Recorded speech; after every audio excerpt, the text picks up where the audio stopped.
Dr. King first notes their claim that he is an outsider who has come to Birmingham to cause trouble, which is not true. He defends his right to be there in a straightforward, unemotional tone, explaining that the Southern Christian Leadership Conference is based in Atlanta but operates through the South. One of its affiliates had invited the organization to Birmingham, which is why they came. However, he then provides a more reason for his presence, saying that he came to Birmingham to battle injustice. Because he believes that all communities and states are interrelated, he feels compelled to work for justice anywhere that injustice is being practiced. Dr. King believed the clergymen have erred in criticizing the protesters without equally exploring the racist causes of the injustice that is being protested. This is most notably seen during the time of segregation. This allowed for people to show how the federal government that the people are meant to be together, to play, to live and work as one.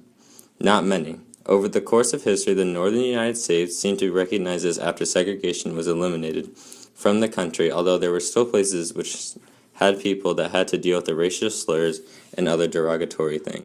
It all began on Good Friday, when King and several other organizers decided to get arrested. King slid into a period of depression and panic while in the isolation cell. After seeing the newspaper where 8 white ministers criticized he and his mission, he began to suddenly gain motivation. 2 days after King was released from jail, he gave a modified speech about the letter at a church. It documented how frustrated he was by white moderates who kept telling blacks this was not the right time. Many leaders agreed to use young people in their demonstrations. They needed large numbers to fill the jails and force white Birmingham to listen. Typically, cell blocks held 600 people.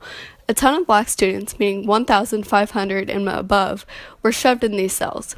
One black student, 18 at the time, recalls hearing King preach that America cannot call itself an exceptional nation until racial injustice is addressed and segregation ended.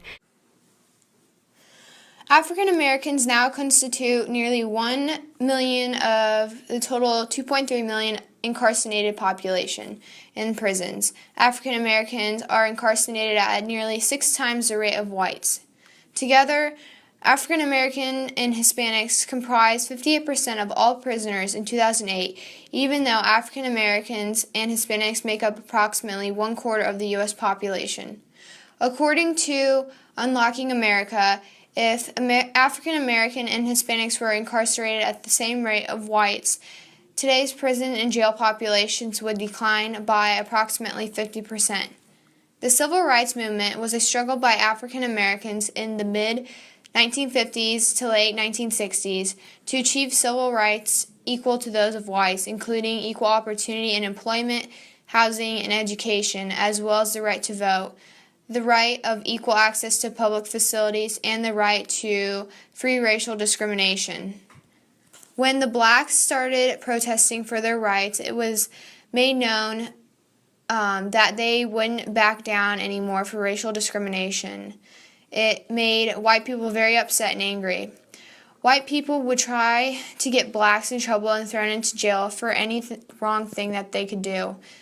White people never thought that black people would stand up for themselves.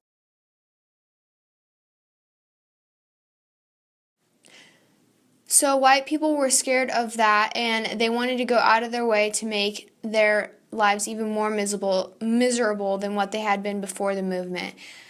I don't think racism within America is gone. It has gotten much better since the Civil Rights era. However, black people are judged and still thought about being below or not as good of a person as a white person. Fellow clergymen, while confined here in the Birmingham City Jail, I came across your recent statement calling my present activities unwise and untimely. Seldom do I pause to answer criticism of my work and ideas. If I sought to answer all the criticisms that cross my desk, my secretaries would have little time for anything other than such correspondence in the course of the day, and I would have no time for constructive work. But since I feel that you are men of genuine goodwill, and that your criticisms are sincerely set forth, I want to try to answer your statement in what I hope will be patient and reasonable terms. I think I should indicate why I am here in Birmingham.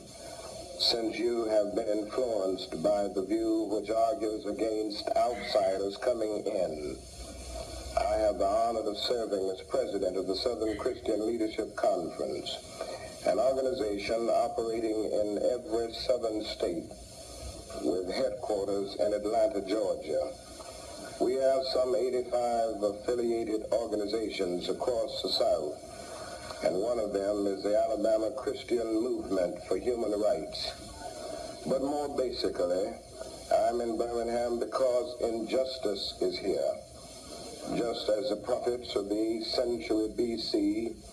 left their villages and carried their "Thus saith the Lord" far beyond the boundaries of their hometowns, and just as the Apostle Paul left his village of Tarsus and carried the gospel of Jesus Christ to the far corners of the Greco-Roman world, so am I compelled to carry the gospel of freedom beyond my own hometown.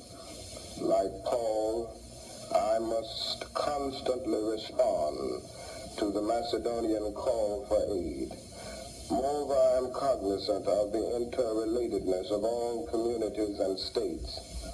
I cannot sit idly by in Atlanta and not be concerned about what happens in Birmingham. Injustice anywhere is a threat to justice everywhere. We are caught in an inescapable network of mutuality, tied in a single garment of destiny. Whatever affects one directly affects all indirectly.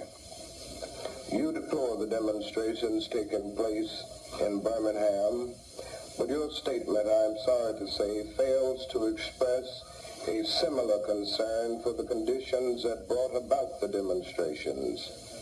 I am sure that none of you would want to rest content with a superficial kind of social analysis that deals merely with effects and does not grapple with underlying causes. It is unfortunate that demonstrations are taking place in Birmingham, but it is even more unfortunate that the city's white power structure left the Negro community with no alternative.